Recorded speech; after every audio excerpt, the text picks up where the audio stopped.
បងប្អូនអរគ្នានេះគឺជារបៀបបង្កើត account Facebook ដោយមិនចាំបាច់ប្រើលេខទូរស័ព្ទដៃទេចាំបងចង់ដឹងមើលក្នុងវីដេអូនេះអូខេអញ្ចឹងអ្នកនរគ្នាត្រូវមានជាមួយនឹងកម្មវិធី Gmail មួយដើម្បីយើងភ្ជាប់ជាមួយនឹងគណនី Facebook យើងបានអូខេអញ្ចឹងចូលមកកាន់ Gmail ឬចូលមកកាន់ profile ហើយអ្នកគ្នា complete កត់ចំណាំកន្លែងនេះមួយបាទដើម្បីយើងយកទៅបង្កើត Facebook បាទហើយយើងចូលកម្មវិធី Facebook មកបាទចូលកន្លែងបង្កើតគណនីមកបាទអូខេអញ្ចឹងចូលកន្លែងនេះមួយទៀតហើយយើងដាក់ឈ្មោះយើងមកបាទដាក់ឈ្មោះនាមតកូលនាមខ្លួនរបស់យើងមកបានត្រឹមត្រូវអូខេបន្តមកទៀតអ្នកនរគ្នាដាក់កន្លែងថ្ងៃខែឆ្នាំកំណើតបាទហើយចុចបន្ទាប់មកហើយរឿងភេទបាទភេទប្រុសភេទស្រីមកបាទចុចបន្ទាប់ទៀតហើយយើងធ្វើការខ្វែងលេខទូរស័ព្ទហើយយើងរើសកន្លែង Gmail បាទអូខេអញ្ចឹង Gmail នេះគឺយើងទៅយកកន្លែងដែលយើងបានកត់ទុកណាអ្នកនរគ្នាអូខេយើងចុចចូលមក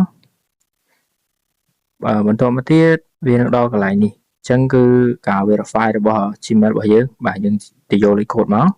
បាទលេខកូដដែលគេផ្ញើឲ្យយើងនេះ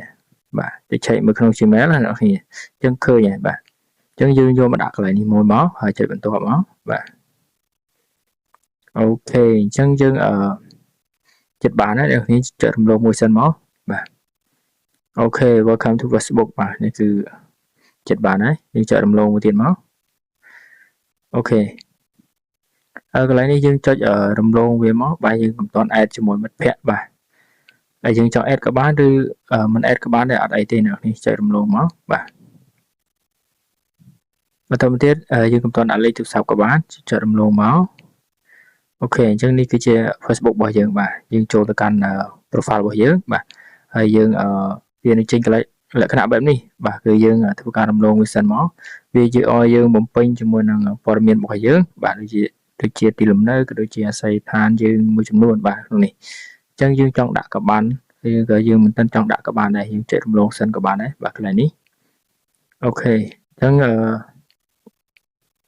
យើងចូលកាន់ profile របស់យើងបាទហើយដាក់រូបថតនិងរូប cover អីបានត្រឹមត្រូវមកហើយអ្នកគ្នាចូលមកកាន់កន្លែង